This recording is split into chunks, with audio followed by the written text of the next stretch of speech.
అంటే అందరూ తెలిసింటుంది. రాష్ట్ర ప్రభుత్వం గొప్పగా తీసుకున్నటువంటి కార్యక్రమం ఇది. పబ్లిక్ ప్రైవేట్ పీపుల్ పార్టిసిపేషన్ 4 P'లు అనమాట. ఇది అందరూ కూడా సమాజంలో ఒకే స్థాయిలో జీవించాలా అనే ఒక కార్యక్రమం. అట్టుడుల వాళ్ళ మధ్య కొన్ని ఉంటారు, అటుడుకు పై కొన్ని ఉంటారు, ఆతల పై కొన్ని ఉంటారు, ఉన్నత స్థాయిలో కొన్ని ఉంటారు. ఉన్నత స్థాయిలో ఉన్న వాళ్ళు కింది స్థాయి వాళ్ళని కొంచెం సహకారం అందించి పై తీసుకుని రావాలా అనేది, మనిషికి మనిషి సహాయం చేయాలి అనేది కాన్సెప్ట్. అయితే ఇక అంటుంటారన్నమాట, దత్తత తీసుకునేమో, పెద్ద పెద్దల చేతులను డబ్బులు పెట్టాల్సి వస్తుందేమో, ఇంకేం చేయాల్సి వస్తుందేమో, అదే కాదు. అది ఆ కాన్సెప్ట్ కాదు. దయచేసి అందరూ అర్థం చేసుకోండి. ఒక వ్యక్తి ఇంకో వ్యక్తిని దత్తత తీసుకున్నామంటే అతనికి మనము ఆర్థికంగా సహకారము అందించాల్సిన అవసరం లేదు. బాగా గుర్తుపెట్టుకోండి. అది మాట రూపంలో, చేతి రూపంలో ఏ రకంగా మనం సహాయం చేసినా కానీ అది ప్రధానంగా ఆ వ్యక్తికి మనము మేలు చేసే వాళ్ళం అవుతాము. పొద్దుటూరులో చూస్తున్నాం, మెడికల్ క్యాంప్ లేని వారం లేదు, అన్నదానం లేని ఏరియా లేదు. ఎన్నో రకాలుగా ఎంతో మంది ఉన్నత వ్యక్తులు ఎన్నో రకాల సహాయసాగరం అందిస్తూనే ఉంటారు ఎప్పుడు కూడా. మీరు ఒక వ్యక్తిని దత్తత తీసుకోండి, ఒక కుటుంబాన్ని తీసుకోండి, అతనికి ఏ అవసరంలో చూడండి. ఆ చిన్న అవసరాల్లో మీరు మాట సాయం చేయండి. ఫర్ ఎగ్జాంపుల్, అతను ఏం తెలియదు ఎత్తనుకోండి, ఆ పొద్దు మైతుకూరు ఎట్లా పోవాలా, మైతుకూరుకి అట్లా సెంటర్ వెళ్ళామంటే బస్సులు అవుతాయి, బాగా వెళ్ళిపోవచ్చు. లేదంటే పోతే ఆటోలు పోతుంటాయి, ఆటోలు వెళ్ళిపోవచ్చు. ఆ మాట సహాయం చేస్తే కానీ మీరు మేలు చేసే వాళ్ళే. బాగా గుర్తుపెట్టుకోండి. మాట సహాయం. అర్జెంటుగా మాకు గ్యాస్ బుక్ చేసుకోవాలా, ఎట్లా తెలియదే నేర్పిస్తే సింపుల్ అన్నమాట. ఆ గ్యాస్ షాప్ వద్ద పోయి, ఏజెన్సీ వద్ద పోయి మనం గ్యాస్ బుక్ చేసుకోవచ్చు, ఆన్లైన్లో బుక్ చేసుకోవచ్చు, మన సెల్ ఫోన్లో బుక్ చేసుకోవచ్చు. ఇది చెప్పినా కానీ పెద్ద సహాయమే. ఏదైనా డాక్టర్ ఫోన్ చేయాలా, నంబర్ లేదు, నంబర్ మీరు చెప్పిన సంతోషమే. ఈ ఊరు ఐ డాక్టర్ ఎవరు, హార్ట్ డాక్టర్ ఎవరు, అదేవిధంగా గ్యాస్ రకరకాల డాక్టర్స్ ఉన్నారు, ఎక్కడ పోతే బాగుంటుంది, ఏ హాస్పిటల్ బాగుంటుంది అని చెప్పినా మెయిల్ చేసే వాళ్ళే. అదేవిధంగా వేరే ఊళ్ళు వచ్చింటారు కొంతమంది, వాళ్ళకి ఏదైనా తెలియకపోయి ఉండొచ్చు, వాళ్ళకు మీరు ఏదైనా మాట సాయం చేసామని మీరు సాయం చేసేవాళ్ళే.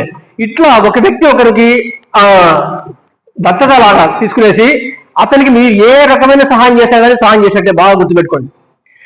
మా పిల్లవాడు 10వ తరగతి పాస్ అయినాడు, ఇంటర్మీడియట్ చదవాలనుకుంటున్నాడు, ఏ స్కూల్ బాగుంటుందో బా, చూడబ్బా ఈ స్కూల్ బాగుంది, ఆ స్కూల్ బాగుంది, ఆ స్కూల్ బాగుంది, ఆ స్కూల్ బాగుంది, వీటిలో ఏ చేసినా బాగుంటుంది, మీరు చేర్పించండి అనడం మంచి సహాయమే. ఇంకా సహాయం ఇవ్వాలనుకుంటే ఆ యొక్క స్కూల్ దగ్గరికి వెళ్ళేసి, చూడబ్బా ఇతను 10 రూపాయలు ఫీజు చెప్తారు, 9 రూపాయలు తీసుకోండి, కొంచెం హెల్ప్ చేయండి, ఇతను కూడా కింది స్థాయిలో ఉన్న వ్యక్తి, ఇతన్ని కొంచెం పైకి తీసుకెళ్ళాలనుకున్నాము, మా సాయంగా మీ స్కూల్ని మేము రెఫర్ చేశాము, మీరు మీ లెవెల్లో కొంచెం సహాయం చేసేసి ఇతను కొంచెం హెల్ప్ చేయండి అని చెప్పిన సహాయమే. అదేవిధంగా ఒక పెద్ద హాస్పిటల్కి పోవాలా, పెద్ద ఆపరేషన్ చేయాలా, అదేవిధంగా పోతారు. ఆయన దగ్గర పోయిన తర్వాత ఒక 100 రూపాయలు ఖర్చు అయితే ఒక 5 రూపాయలు తగ్గించుకోండి, కొంచెం పేదవాడు, కొంచెం హెల్ప్ చేయండి, మేము మీ హాస్పిటల్ రెఫర్ చేశాము, ఇతనికి చాలా ఇబ్బందిగా ఉంది, కొంచెం వచ్చిన లాభంలో తగ్గించుకోండి, కొంచెం సహాయం చేయండి, మీరు ఎన్నో రకాలుగా ఎంతో సేవ్ చేస్తుంటారు అని చెప్పినా సంతోష సహాయమే.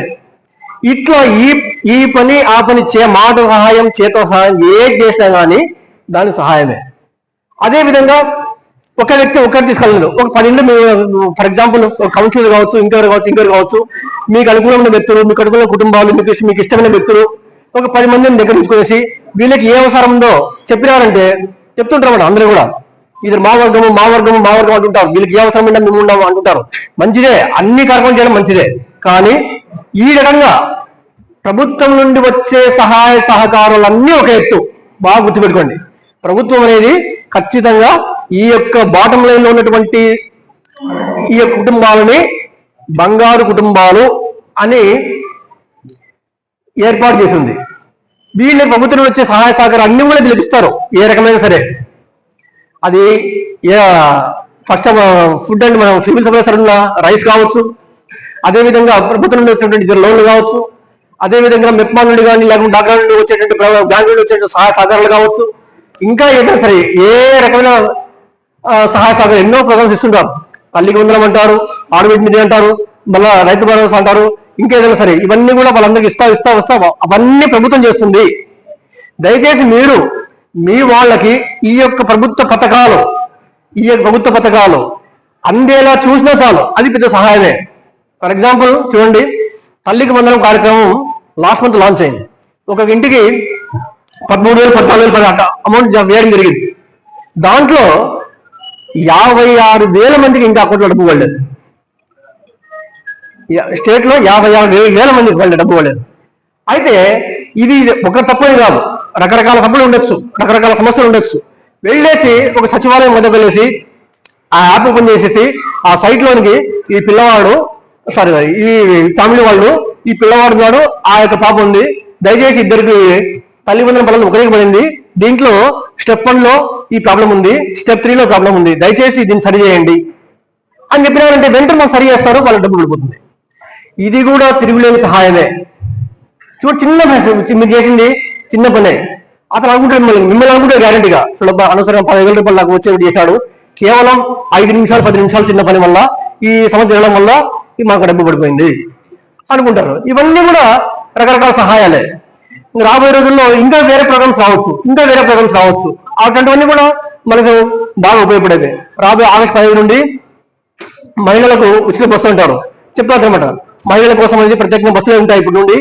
అదేవిధంగా ఈ బస్సుకి అంటే మీరు ఈజీగా పోయి వెళ్ళగలుగుతారు అని చెప్తే, ఆ బస్సు వెళ్తే మొత్తం మహిళలకు కాబట్టి మీరు ఫ్రీ పోతారు కాబట్టి ఫ్రీకి వెళ్ళిపోతారు మీరు అని చెప్పని ఉంటుంది. ఎన్ని రకాలు సరే, గ్యాస్ సిలిండర్లు కావచ్చు, లేకపోతే రైస్ కావచ్చు, గ్యాస్ కావచ్చు, ఇంకేమైనా కావచ్చు, మనము మన యొక్క చేతి నుండి దయచేసి మనం గుర్తుపెట్టుకోండి బాగా. మనం ఎవరికైనా మేలు చేయాలనుకుంటే ఇది గొప్ప అవకాశం. ఈ అవకాశాన్ని దయచేసి ఎవరు కూడా దయచేసి నీరు కట్టద్దు. బాగా మనకు మంచి సేవలు చేసే అవకాశం ఉంది. పొద్దుటూరు జనాభా దాదాపు 1,00,000 దాటిపోయింది కూడా ఎప్పుడో, మన యొక్క టౌన్ జనాభా. మనకు ఈ యొక్క బంగారు కుటుంబం లాంటివి మనకు 4,000 మంది ఉన్నారు, 4,000 కుటుంబాలు ఉన్నాయి. అందువల్ల మీకు ఏ రకమైన సహాయ సహకారాలు కానీ దయచేసి సచివాలయం వద్దకు వెళ్ళేసి ఒక రిజిస్టర్ అయినారంటే మిమ్మల్ని మార్గదర్శి అంటారు. మార్గదర్శిగా ఉన్న వ్యక్తి బంగారు కుటుంబాలకు మేలు చేస్తే రాబోయే రోజుల్లో ఈ బంగారు కుటుంబాలు కూడా మార్గదర్శిగా మారిపోవాలి. అది సమాజం అంటే.